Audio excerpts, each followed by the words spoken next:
আপনারা বলেন আড়াই সিজার বাবারা, আমরা সবাই মদিনা যাইতে চাই কি চাই না? আমার মুসলমান ইমানদার, কেন মদিনা যাবেন? আমি আমার ওয়াদের ধারাবাহিকতা রক্ষা করার আগে আমি মদিনা যাওয়ার ফজিলতের বয়ানটা আপনাদেরকে করে যাই। আমার মনে হয় আর 2 বছর আগে আমি আপনাদের মাহফিলে এসে গিয়েছিলাম। আমি ওই সময় যখন আসছিলাম আমার মাথার মধ্যে বাবরি কাটা লম্বা চুল ছিল, কিন্তু গত 3 মাস হয় আমি আমার নবীর রওজা মুবারক জিয়ারত করে আসছি। আমি মদিনাতুল মুনাওয়ারাতে যাই আসছি। মদিনাতুল মুনাওয়ারা থেকে আমি মক্কায় যাওয়ার পর আমার চুলগুলা কাটা লাগছে নবীর সুন্নত আদায় করার লক্ষ্যে। কিন্তু আমি যখন মক্কা মদিনা হজ করতে যাওয়ার সময় আমার টিকেট করতেছে আমার মুআল্লিম। আমি ওনাকে বলেছি সবাই তো আগে দৌড়াইয়া মক্কাতে যায়, কিন্তু তারা জানে না মক্কার মালিক খুশি হয়ে যায় মদিনার নবীরে খুশি করতে পারলে। তুমি আমার টিকেটটা আগে মদিনায় যাওয়ার জন্য রেডি কইরো। আমি নবীজির হাদিস তেলাওয়াত করছি।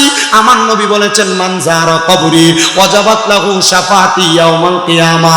নবী আমার বলে উম্মত, যেই ব্যক্তি আমি নবীর রওজা জিয়ারত করলো তার জন্য সুপারিশ করা আমি নবীর জন্য ওয়াজিব হয়ে যায়। ও মুসলমান, আমার নবী আপনার জন্য আমার জন্য সুপারিশ করবে যদি আপনি আমি আমার নবীর রওজা মুবারক জিয়ারত করি।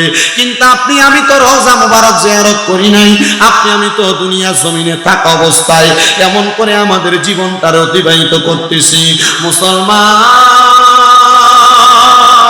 আমি যেদিনে হাদিস শরীফ পড়েছি নবীর রওজা জিয়ারত করলে আল্লাহ তাআলার জান্নাত ওয়াজিব হবে। আমার আল্লাহ তাআলা ওই ব্যক্তির জন্য দুনিয়া আখিরাতকে সুন্দর করে দিয়ে দিবেন। ও মুসলমান, ও নবীর উম্মতের দলেরা, দুনিয়ার জমিনের মধ্যে আমরা যারা উপস্থিত হইয়া মাহফিলে বসলাম, আমি আপনাদের সবার কাছে আবদার জানাই, 2.5 মসজিদের ভিতরে আপনি 1 ওয়াক্ত নামাজ আদায় করলে আমার আল্লাহ তাআলা আপনার আমল নামার মধ্যে 1 ওয়াক্ত সওয়াব প্রদান করবে। আপনি যদি মদিনার মসজিদে নববীর মধ্যে যাইয়া 1 ওয়াক্ত নামাজ আদায় করেন আল্লাহ তাআলা আপনার আমল নামার মধ্যে 50,000 ওয়াক্ত সওয়াব দান করবে। 2.5 কোন মসজিদের ভিতরে 1 ওয়াক্ত নামাজ পড়লে আল্লাহ তাআলা আপনার আমল নামার মধ্যে 1 ওয়াক্ত সওয়াব দান করবে। মদিনার মসজিদে নববীর পরে মসজিদে হারাম বাইতুল্লাহ শরীফের কাবা ঘরের সামনে যাইয়া কেউ যদি 1 ওয়াক্ত নামাজ পড়ে তার আমল নামার মধ্যে 1 লক্ষ ওয়াক্তের সওয়াব হয়ে যাবে। কিন্তু আপনি কোন দিন 1 লক্ষ ওয়াক্ত নামাজ পড়বেন আমি জানি না। আপনাদের সবার কাছে আবদার জানাই রে বাবা, আপনার কাছে যদি টাকা থাকে পয়সা থাকে, এই টাকা পয়সা দিয়ে বাড়ি কিনেন, গাড়ি কিনেন, ধন সম্পদ জায়গা কিনেন। আপনার ধন সম্পদ আল্লাহর ঘর কাবাতে যায় দোয়া করলে আল্লাহ তাআলাই বাড়াইয়া দিবে। এই টাকাগুলা দিয়া জায়গা সম্পদ না কিনা, ব্যাংকের মধ্যে আপনার ব্যালেন্স অ্যাকাউন্ট না বাড়ায়া আপনি টাকাটা দিয়া মক্কা মদিনা যাওয়ার নিয়ত করেন, দেখবেন আমার আল্লাহ তাআলা আপনার আমল নামার মধ্যে মক্কা মদিনা জিয়ারত তাওয়াফের সওয়াব প্রদান করবে। এত শান্তি পাবেন, এত মজা পাবেন, ওই মক্কা মদিনাতে গেলে বড় শান্তি আর আরাম পাবেন। মুসলমান, ও নবীর উম্মতের দল, ও নবীর উম্মতের দলেরা, শুধু মক্কা মদিনা যে আমি এই কথা বলি নাই। আমার নবী কই উম্মত দুনিয়ার জমিনের মধ্যে থাকা অবস্থায় যেই ব্যক্তি আমি নবীর রওজার সামনে এসে আমি নবীর সালাতু সালাম প্রদান করলো, আমি নবী তার জন্য সুপারিশ করব। নবী যদি সুপারিশ না করে মরণে কোনো শান্তি পাবেন না। নবী যদি সুপারিশ না করে কবরে গেলে শান্তি পাবেন না। নবী যদি সুপারিশ না করে আপনি হাসরে শান্তি পাবেন না। নবী যদি সুপারিশ না করে মিজান ফুলসেরাতে সুপারিশ পাবেন না। কিন্তু এই সোনার বাংলাদেশের স্বাধীন রাষ্ট্রে নবী বিদ্বেষী কথা বলে অনেক নাস্তিক বেঈমানরা পার পায়া যাইতেছে।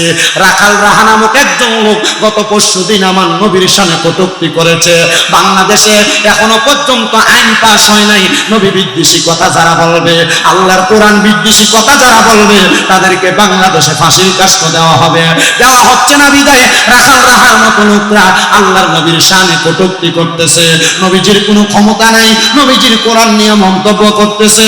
আপনারা বলেন যারা যারা নবীর শান মানে কটূক্তি করে এদের ফাঁসি হোক, আমরা সবাই চাই কি চাই না? এই বাংলাদেশের জমিনের মধ্যে যতদিন পর্যন্ত আল্লাহ তাআলার কোরআন, রাসূল পাকের হাদিস, আল্লাহর নবীকে নিয়ে কটূক্তি করার ব্যাপারে কেউ যদি কটূক্তি করে তাকে ফাঁসি দেওয়া হবে। ওই আইন যতদিন পর্যন্ত বাস্তবায়ন হবে না ততদিন পর্যন্ত বাংলাদেশের মধ্যে অহরহ কোরআনকে নিয়ে মন্তব্য করবে, বাংলাদেশে অহরহ রাসূলকে নিয়ে মন্তব্য করবে। এই জন্য বাংলাদেশ বাংলাদেশের রাষ্ট্রীয় ব্যবস্থায় এমন একটা আইন যদি জারি হয় যে বাংলাদেশে কেউ যদি নবী বিদ্বেষী কথা বলে, আল্লাহর কোরআন বিদ্বেষী কথা বলে, কোরআনের আইনের বিপক্ষে কথা বলে, নবীর ইজ্জতের চাদর ধরে টানাটানি করে, বাংলাদেশের উচ্চ আদালতের মধ্যে ওই ব্যক্তির ফাঁসির রায় করে তার যদি ফাঁসি দেওয়া হয়, অথবা এখন থেকে কেউ যদি নবীজির শাহানা নাজমতের ব্যাপারে কোনো কটূক্তি করে, আল্লাহর কোরআনের আইন নিয়ে কটূক্তি করে, বাংলাদেশের জাতীয় মসজিদ বাইতুল মুকাররমের সামনে একটাকে যদি টাঙ্গিয়ে ফাঁসি দেওয়া হয়, আল্লাহর কসম আমার বিশ্বাস আর একটাও আল্লাহর নবীর শান নিয়ে কটূক্তি করবে না। কথা কন্যা ঠিক কিনা? মুসলমান, আমাদের আদরের জায়গা, আমাদের মুহাব্বতের জায়গা, আমাদের ইমোশন হলো আল্লাহ, রাসূল, কোরআন, সুন্নাহ। এগুলা নিয়ে মন্তব্য করা যাবে না। আমি আমার রাসূল পাকের রওজার সামনে যেয়ে বলছি, ইয়া রাসূলুল্লাহ, নবী গো,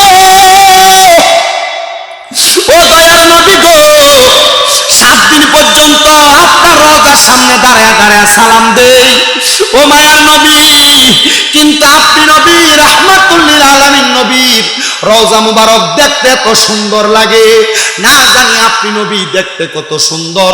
নবী গো, আমার মনটার ভিতরে আশা জন্মাইছে, আমি আমার মরণের আগে আপনি নবীর দিদার আমি একবার পাইতাম। মায়ার নবী গো, শুধু আপনার দিদার পাইতাম এই আশা না, বাংলাদেশের ওয়াজ মাহফিলের মধ্যে গেলে আপনি নবীর উপর দরুদ পড়ি, আপনি নবীর উপর সালাতু সালাম আদায় করি। কত মানুষ আপনার রওজা মুবারকে আসতে চায়, কত মানুষ মক্কা মদিনা আসতে চায়, আপনি তাদেরকে মরণের আগে একবার মক্কা মদিনা আনেন। আমি যখন কাবা ঘরের সামনে গিয়েছি, কাবা ঘরের কালো গিলাপটার মধ্যে ধইরা ধইরা বলছি, আল্লাহ, তোমার কাবা ঘরের মধ্যে দাঁড়ায় দাঁড়ায় নামাজ পড়লে বড় শান্তি পাওয়া যায়, মজা পাওয়া যায়।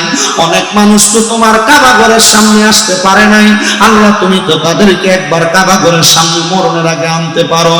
আমি জানতে চাই রে আড়াইশিদার বাবারা, যে মক্কা মদিনাতে এত শান্তি পাওয়া যায়, মরণের আগে ওই মক্কা মদিনা একবার হলো যাইতে চাই কি চাই না?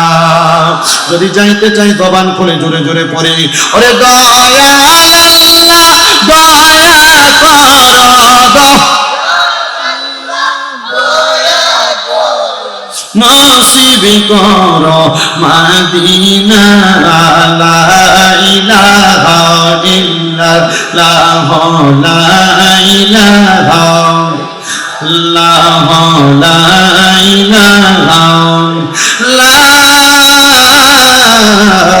ইলাহা ইল্লাল্লাহ, মুহাম্মাদুর রাসূলুল্লাহ সাল্লাল্লাহু আলাইহি ওয়াসাল্লাম।